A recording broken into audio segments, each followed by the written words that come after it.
support me. Support me. If you love me, you support me. Anya. I'm Soraya Rhea, and thanks for tuning in to my review of 90 Day Fiancé The Other Way, Episode 5. Now, you might be wondering, Anya, what does that mean? Oh, well, Anya is how you say hello in Korean. And in honor of the final couple that we are meeting in this episode, Ji-hoon, who is from Korea, and Deavan, so I actually already knew how to say hello in Korean, Anya or 안녕하세요. That's a formal way. So I already do that. So I was like, oh, I'm gonna flex my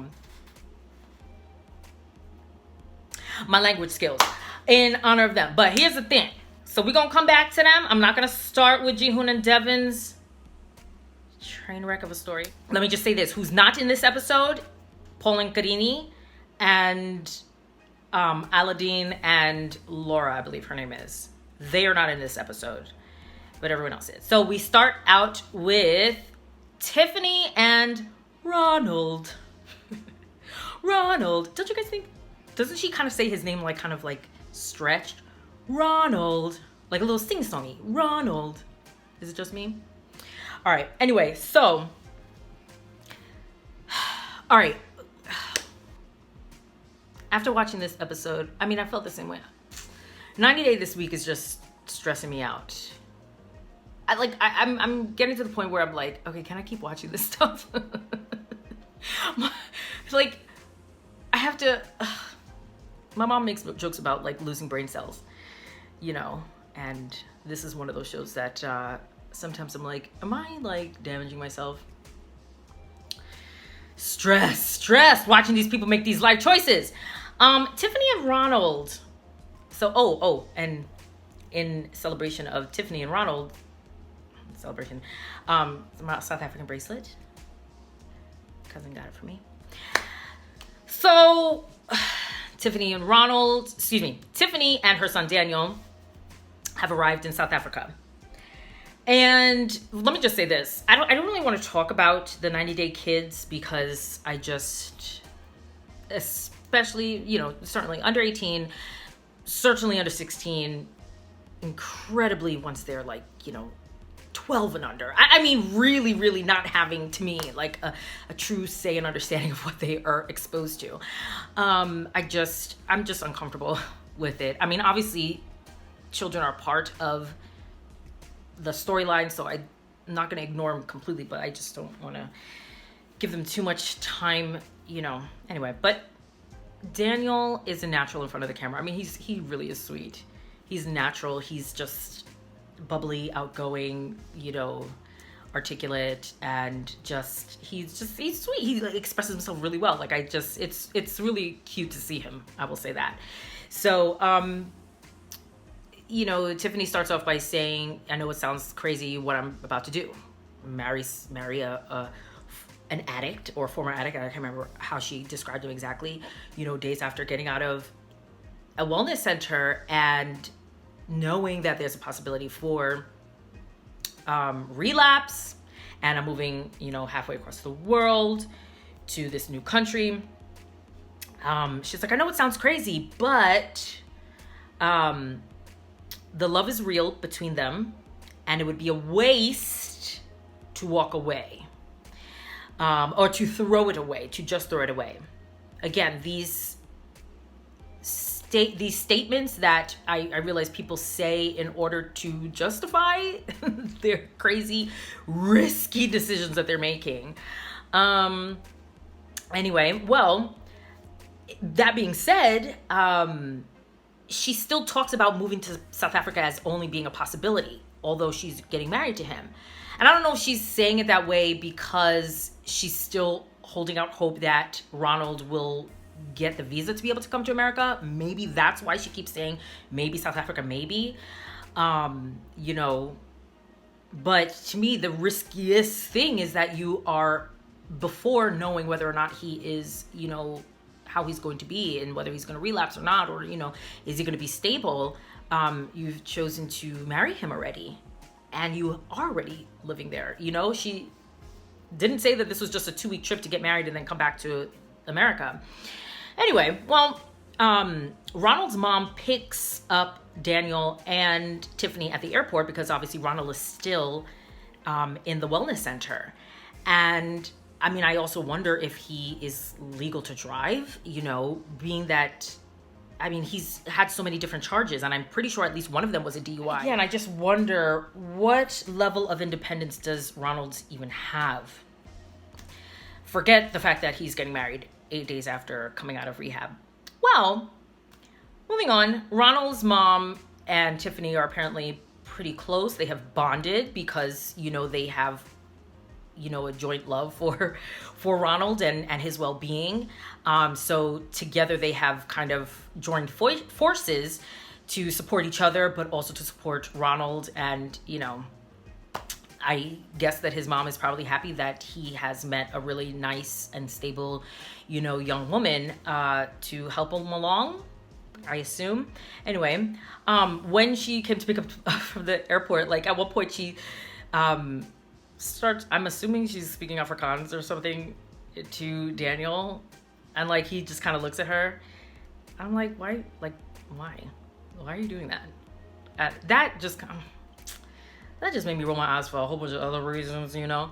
But anyway, so yeah, she picks them up. They go to the wellness center the next day to meet Ronald. And this is, of course, Ronald and Daniel's first time meeting each other in person. And, you know, again, it's like match made in heaven, because Daniel just runs right up to him and screams, "Hi, Dad!" You know how I feel about that. And Ronald, you know, picks him up, scoops him up, and they embrace, and, you know, it seems like it's just picture perfect, right? Well, you know what I find funny too? Like whenever their segment airs, like their background music that they choose, it's like, it sounds like there's like a slight, you know, kind of like stereotypical African music playing, but like it's mixed with like almost like smooth jazz, like elevator music almost, because like I feel like the music that they chose is like, they want it to sound African-ish because clearly they're in South Africa, but like not too African because like they're not black, so like they want something African-ish, just not black, not blackity black, that's too black. Anyway, whatever. I just felt, anybody else? I don't know. I just felt like it's just I don't know, the music. What else? I'm looking at my notes. That's why I'm just keep glancing down. But okay, at one point Tiffany says, again, some of her lucid thoughts. Tiffany says, Ronald seems to be totally different in the 5 minutes that she's seen him at the wellness center. And she just feels like, wow, you know, it's like Ronald 2.0. It's not the same Ronald that I've known, you know, but then lucid thought. But it's not enough. Like, I need to see a consistent effort to really know that he has truly changed, and to believe that I can actually trust him and you know, trust him with my family, because if he has a relapse, it'll be, you know, detrimental to our family and everything. And again, I think that's a really good thought, Tiffany, but my question is, why not think that thought, live parallel lives with Ronald, like, you know, live around him, let time pass, and then move forward with a commitment? It's a moot point to say that when you're going to marry him before he gets to prove himself, because I do not think that you are going to think within 8 days of your wedding ceremony that, oh yes, this is enough time for me to see consistency. Again, bringing it back to the first episode of the show, when he first came on, he was interviewed by TLC at one point, and then the following month, 30 days, okay, it was said that he had a relapse. You know, and then who even knows, like, what was it at that point? And we don't know what was his previous relapse. You know, when was the last time that he was like in the gambling game? I feel like the wellness coach person sounds like a quackity quack. Because I feel like he said almost nothing, unless it was edited. He basically said nothing about like, y'all need to give this some time, you know? to me, he didn't really say much about like, you guys really need to like, be careful or whatever. I mean, he did, but like not to the point where I feel like he was like, this is just up to wellness. Like, this is how Ronald has been within the wellness center. Being in real life is a completely different thing. Now, what he did say was that the addiction, he said Ronald is victorious over his gambling addiction, but the addiction can now move to something else like alcohol or pornography. And my thing is like, oh, so you mean he's still an addict? Like, you know what I'm saying? Like, it doesn't matter, like, the thing of choice, alcohol, porn, gambling, whatever. I mean, right. So he's still an addict. We get that, And then he kind of was like, Tiffany, you need to be his rock. You need to be his support or whatever. And again, I felt he sounded a bit like a quack, because I feel like while everybody needs support system, and, being independent doesn't mean that like you do literally everything on your own and you never ask for help or anything like that. But I felt like there was a bit too much burden that he was putting on Tiffany. Like, Tiffany, you're gonna have to watch him. Like, this is, you need to support him and you need to be there for him and make sure that he's whatever, I'm just like, that don't sound very healthy. And again, this is not his wife. This is someone that is jumping into a relationship. Like, anyway, so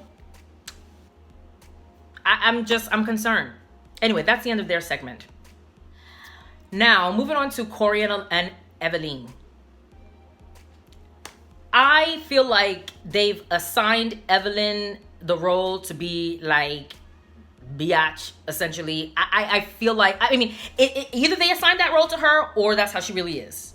I hope it's not the latter, because it's really not cute. It's actually mean. I'm not entertained by it, but I don't know, maybe they just wanted someone Anfisa-esque in this series. So she is very kind of just like a little too blunt and straightforward, and just almost like just harsh with Corey. And Corey is like a teddy bear. Okay, so like she's talking on the phone with him before he leaves, and she says something about like, yeah, if this were to work out, again, is it for the show or what? I don't know. Like, what is your real personality? And he's like, what do you mean? What do you mean almost for the if this were to work out? He's like, I'm about to move down there. Like, this needs to be, sure, like not a maybe we'll see kind of thing, which is true. Anyway, Corey then gets on the plane, travels to Ecuador.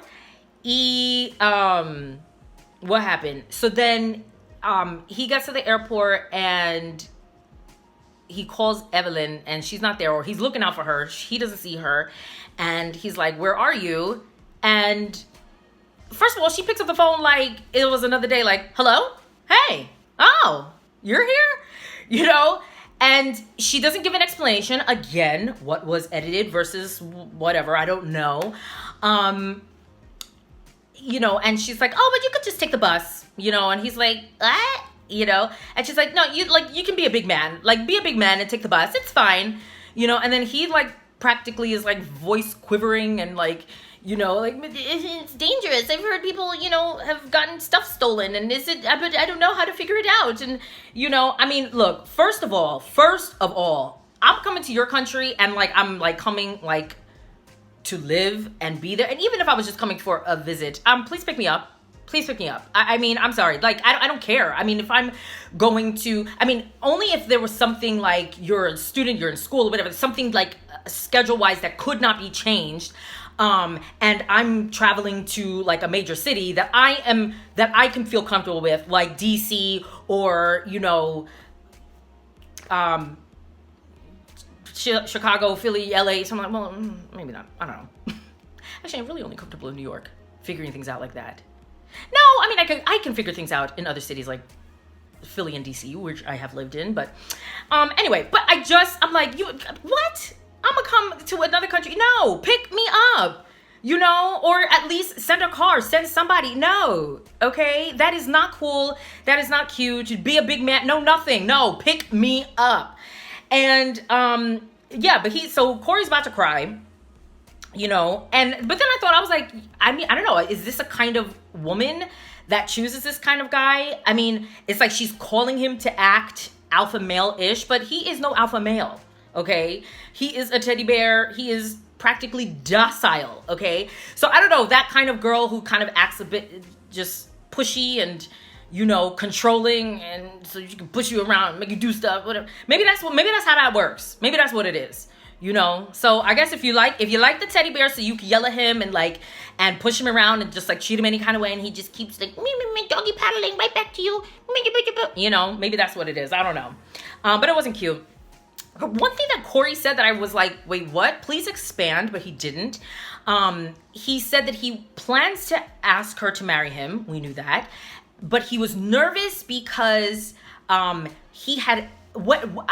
I guess when she was living in Washington with him, he was planning to ask her to marry him from then, but she found the ring, you know, but I don't know if that means she found it at a time when he was trying to hide it, but he said she found the ring and then got upset. Now again, what does that mean? Did she get upset because of the way it looked, or did she get upset because she didn't want you to ask her to marry ask you to marry her? Like what was it? Like, and then it reminded me of Sex and the City again. Okay, trivia.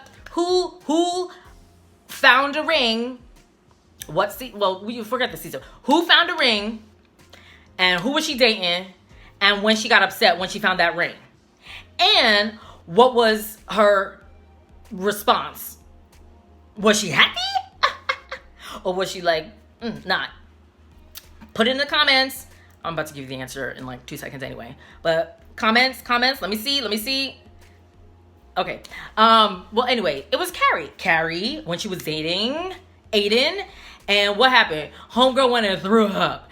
Now, part of it was also he got her a really ugly ring though, right? Like, and that was the ring that like Miranda helped him pick out. It was like gold band and like pear-shaped diamond, and you know, but Miranda was also pregnant at the time and she blamed it on the baby. So, yeah, so I don't know. What was she upset about? You know, now what I would say too is in the previews for next week, they show Evelyn saying something to somebody about not wanting to get married. And then, what did she also say? Oh, she also said something to Corey about, I guess he was saying, not complaining, but like, I guess there was some conflict or some disagreement. And she was just like, well, you could just get on a plane and go back home. You know, now here's the thing. I mean, I get saying like, hey, you know what? If it doesn't work out, it doesn't work out. I get that. And I believe I've said this already. You know, do not just hold on for the sake of holding on. But you don't have to go to this extreme, you know, which I feel like Evelyn's on this kind of extreme. Anyway, moving right along. Let's go to Korea. Annyeong. Annyeonghaseyo. We meet Ji-hoon, who is 29, and Deavan, who is 22. Oh, Lord. This was tough to get through. I'm serious. I was like emotionally exhausted after watching them. But, you know, I guess I just have to realize, like, you know, but it's not my life. But, yeah, this is the last couple. They met on a dating app, and I've only been dating for 8 months. Ji-hoon said that Deavan, I guess her look or whatever, or maybe because she's a Western girl or whatever, but like he said that she is every Korean guy's fantasy. Okay. But that's okay because Deavan has dated many Asian guys, several of them being Korean apparently, and she finds them very attractive. So, hey, match made in heaven. Go right ahead, girl. Ain't nobody stopping you. The crazy thing about their story was, for however long they spoke and got to know each other using, I guess, the translator apps, Ji-hoon decided to book a ticket. I like the guys that come to the girl first. Book a ticket to come visit Deavan. He did, and within a couple days, homegirl got pregnant. Oh, and Deavan also has a daughter. I'm forgetting how old she is. She looks kind of three-ish. Three, because I think I calculated, said, okay, she was 19 when she had her, 18, 19. And so her daughter, Drusilla. So currently Deavan is 7 months pregnant with Ji-hoon's baby. They couldn't believe it, of course, like, oh my gosh, like, you know, and of course, having only been together physically for a few days, apparently all Deavan said one day was, I don't feel good.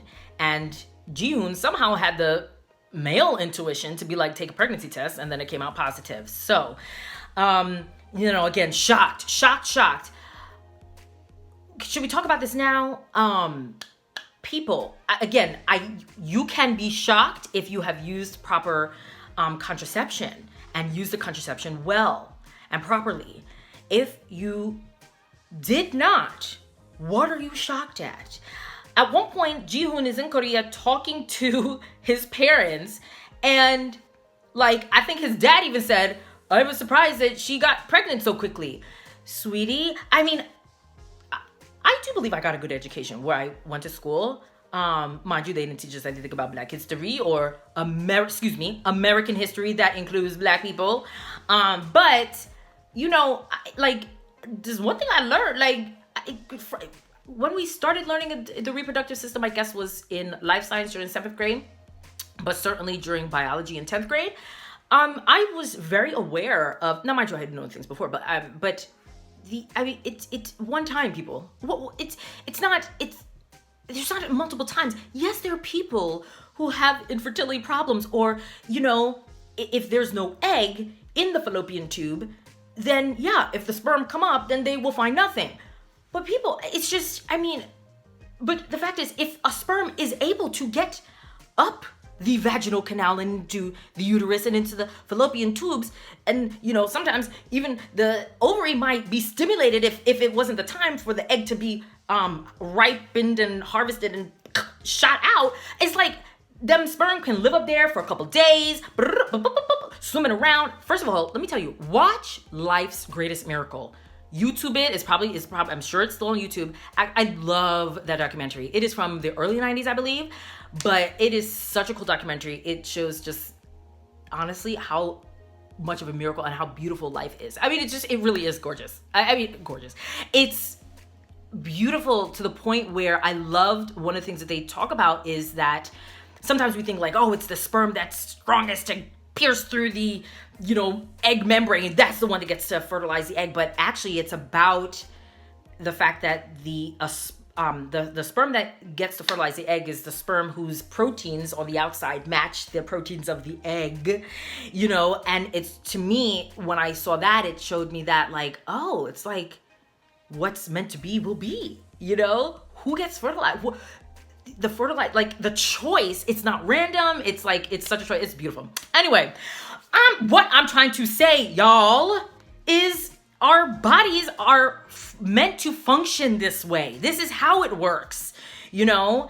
And it is amazing how it works just like that for some people. And then some people will never experience the joy of, you know, procreating, but, or the work around it. But, you know, the shock of it all, I don't understand. Contraception, I'm sorry. There are enough people in this world who have a bunch of sex, who use contraception appropriately and are not getting pregnant. So there, to me, is no excuse. So anyway, one thing that Deavan says is, she's like, in Korean culture, it's important for parents to give the blessing of the marriage. So like, whatever. It's like, I'm sorry, stop saying stuff like that. Like, what culture in this world is just like, I don't care. Marry who you want. I don't care. It's fine. It's fine. I mean, even in here in America, when people think like, oh, it's here in America that you don't need anybody's blessing, you can just go out and get married or whatever, which the fact is, if we just look at Sumit and Jenny, if you want to do whatever you want to do, in any culture, people gonna do whatever they want to do, okay? They may have to hide it more, they may have to run away, they may have to whatever, but like, that exists everywhere. So when she kind of goes off on that, I'm like, I'm sorry, even here in America, where it just seems everybody's free to kind of do whatever, and it kind of has the attitude of like, oh, whatever you do you. It's like, please, y'all are the same people talk about, support me. If you love me, you support me. Hello, right? Because you probably wouldn't be okay if your parents were like, absolutely not. This is not the right thing to do or whatever. I mean, she even said, I think that her parents said that she's crazy to move, you know, halfway across the world. Anyway, now, one other thing too is that Ji-hoon's mom said that, you know, you want your daughter-in-law to be cute with you, but like her and Deavan don't even speak the same language, so it's going to be really difficult and all that. And yeah, I get that. And I mean, I feel like I have heard something along the lines of, yes, in Korean culture, very like the daughter-in-laws are supposed to be very whatever to their mother-in-laws, which I'm like, I get that, but like at the same time, I'm like, wait a minute, again, I mean, I feel that way. Whoever will be my mother-in-law, I'm gonna suck up to her. And if I have a son, whoever his wife is gonna be, like, she better suck up to me. Like, that just sounds right to me. Like, why not? Like, I want to have a good relationship. Like, I already have a mom. Like, I close my mom, so I will have to work up to getting to know this other mother. And one way to do this is just kind of suck up and be kind of extra with that person and hope that they accept you. So anyway, that doesn't seem very different culture-wise, at least Sumit. Let's just finish it up. Sumit and Jenny, not too much going on there, except that Jenny and Sumit just go clothing shopping, and just the most beautiful saris, absolutely beautiful. I just love it. But Jenny is not, she notes that they are beautiful, but she is not too keen on wearing them because she feels that, one, she's just wants to be more casual, which I can get that. And she says it's very heavy, and I could imagine maybe hot too, but, she just wants to be more casual, fine. But she says that, like, she feels that it like the older women wear it in India, and she doesn't want to be seen as like an older fuddy-duddy auntie type person. So the only thing I'm just like, Jenny, does Jenny think that she dresses young? Does she think she dresses young? And does she think she looks young? I mean, like, own it, sweetie. Own it. Like, you are 60, dating a man half your age. Like, I mean, what? Sweetie, it ain't, let me say, the thing is, it ain't about the clothes. It really is not about the clothes. And like, you look the way you look, sweetie, you look your age. Okay. And just from this right here, like, I'm sorry, it just goes straight down, chin to neck. I mean, like, that is gonna give you away anyway. And around the eye, it's just like, it's not gonna be the clothes. Because here's the thing, if I was there, I would have put all of them things on. I do not care if it was just the older women wearing these. If yes, and I would join them, because I'd be like, yes. Oh, I love anything flowy, feminine, and just, oh my gosh, beautiful. I just love it, love it, love it. And one of the dresses she put on, I mean, it looked gorgeous. What I will say is though, Jenny, when you did your hair up in that, little bun little thing, that was real cute. That was cute. So my thing is, again, it just kind of focus on looking nice and cute rather than like, oh, I don't want to look like a fuddy-duddy. No, if something looks nice on you, it'll look nice. Forget about the age thing. Okay. So yeah, that was pretty much it with Jenny and Sumit. So that's it, y'all. So we'll see what happens next week. Let me know what you think in the comments. Do you think that Evelyn is mean? Do you think she is like being encouraged by the producers to act the way she acts, or do you think that's her real personality? What do you think about Ronald and Tiffany getting married 8 days later? Let me know. And what you think about Deavan and Ji-hoon? What you think about them? Oh, and I guess to close out, yeah, so comment below, like, and subscribe. I don't know. Anyway. But and to close out, I will say 감사합니다. What I say? Okay, y'all. See you next time.